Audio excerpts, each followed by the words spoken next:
Are you a food finisher or a member of the Clean Plate Club? Did you grow up in an environment where you were encouraged to clean your plate? If so, then you're definitely not alone. So many of us have stopped listening to our bodies and we blow right past when our bodies are physically satisfied.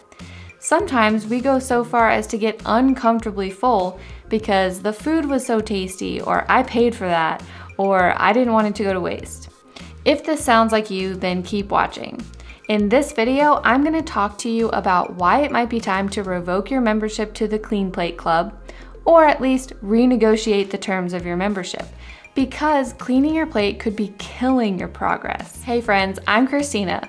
I'm a nutrition coach and I teach people eating skills to help them learn to listen to their body without any restrictive diets or calorie counting, because I know that you've got a life you'd like to live while keeping an eye on your nutrition. So, you're a lifetime member of the Clean Plate Club. Maybe it came from some family dynamic or culture that you grew up around. If your parents encouraged you to clean your plate and over time you just internalize the message and now you don't even question it as an adult. I was always encouraged to finish what was on my plate so as not to waste food, right? Fortunately, through awareness and understanding, it doesn't have to remain the focal point of your life anymore. I used to be a habitual overeater. I thought it was normal to feel that full feeling, but the truth is there is quite a range between when our bodies are satisfied from the food we are eating and eating to the point of being over full and uncomfortable. So for me, this was my normal. I did not know that I could stop before and be completely fine. So when I started tuning in more to my body, it felt totally awkward and uncomfortable at first. I didn't like leaving food on the plate, especially if it wasn't enough for another meal. It just felt like I was wasting it.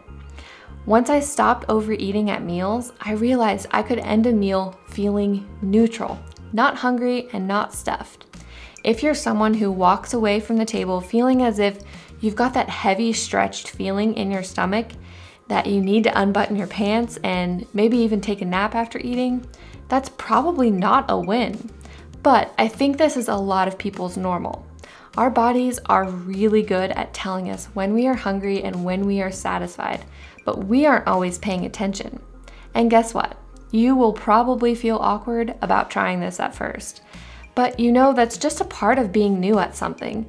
You're not going to have all the answers yet because you haven't actually developed the skills or awareness to have the answers. So over time, the more you have experienced this neutral feeling, it becomes more obvious.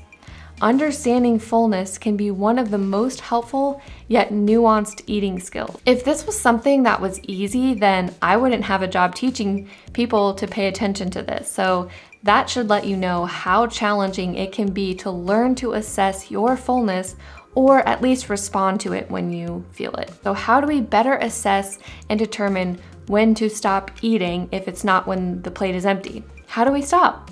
What signals does the body send when it's time to stop eating? I'm so glad you asked. First, it's important to eat without distractions. It's difficult to notice the cues your body is giving you if you are busy watching TV, listening to a podcast, or reading a book. You will not really experience your body signals in the same way if you're not paying attention. When you start to feel satisfied, it feels kind of neutral. Some people describe leaning away from the table, experiencing a gentle sigh of satisfaction. You might notice that the food is not so flavorful after a while. A word of advice here: don't overthink it. It can be difficult to notice, but just try to be an observer and don't force anything. Lots of my clients have told me that they struggle with overeating and feeling uncomfortably full. Before your meals, it could be worth asking yourself, how do I want to feel at the end of this meal? How do I want to feel when I get into bed tonight?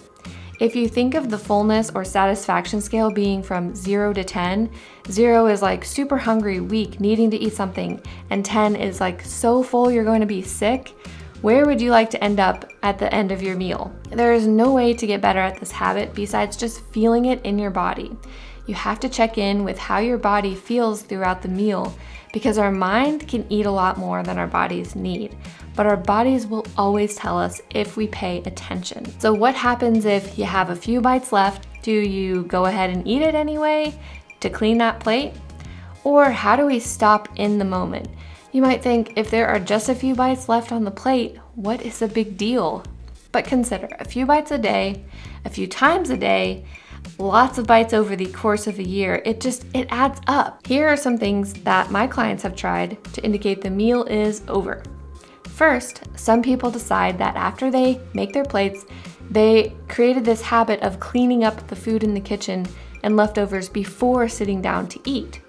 Now, this doesn't work for everybody, but try it out. Another strategy is, what are you going to do after dinner? Can you plan something? It doesn't have to be fancy. Maybe it's just playing with your dog, or reading a book to your child, or picking up that crocheting project or book you've been wanting to read. This is a way to signal to yourself that the meal is done. Some people like to verbally express their gratitude, indicating, hey, I am done here. That was delicious. I am satisfied. I am full. Thank you so much. It doesn't have to be to anyone else. You can even say it to yourself or say it as a prayer. Some people like to use a mint or a piece of gum afterwards, or drink a hot cup of tea. Maybe you like to do something on your feet. Some people feel like it's easier to notice more quickly when they're on their feet, whether or not they've overeaten. Hands down, the number one reason people consistently want to renew their membership to this Clean Plate Club is, I don't like to waste food. This makes sense, and I totally get it, but consider this. If you're eating food that your body doesn't actually need, then you're still wasting food because it's not being used as energy, and it's just being stored as fat cells on your body. So you're essentially just treating your body like a trash can. So what to do? A couple of options. 1, cook less food. 2, serve yourself less food, which is what you will do anyway as you understand how to eat until satisfied. And 3, invite friends over so that there are no leftovers. Well, I want to challenge you to really tune into your body and start your meal by saying, I'm going to eat until I am satisfied and not just eat everything that is on my plate. Because one day you might feel hungry enough to eat everything, and another day you might not. If it is worth saving, then you can save it for the next meal. There's no scarcity here. One last thought maybe to consider is, cleaning your plate is your body's decision, not so much your mind's. So when you start getting too in your head and rationalizing and justifying the expense, or I need to get my money's worth or whatever, that's just your mind. And regardless of what serving size your family member serves you or what the restaurant gives you, ultimately your body is making a decision. So what does this look like in practice? First, just practice eating slowly so we can develop that awareness of how full we are feeling, listening to the body and the way that it's communicating with you. And then the next step would just be to practice leaving a few bites behind. The point of this is more to get out of the habit of cleaning your plate than it is to get into some kind of calorie deficit. As I said from the beginning, the habit of cleaning your plate could be killing your progress. So why not take the power back by leaving a few bites behind so that you begin to break that habit? And as with everything, start where you are. Maybe you aren't ready to do that for every meal, but can you start with 1 meal a day or 1 to 2 bites at first and just notice how you feel? So there you have it, friends. What are your thoughts? I would love to hear from you if you have any questions or if you're going to try this out for yourself. Leave a comment below and I will see you next time.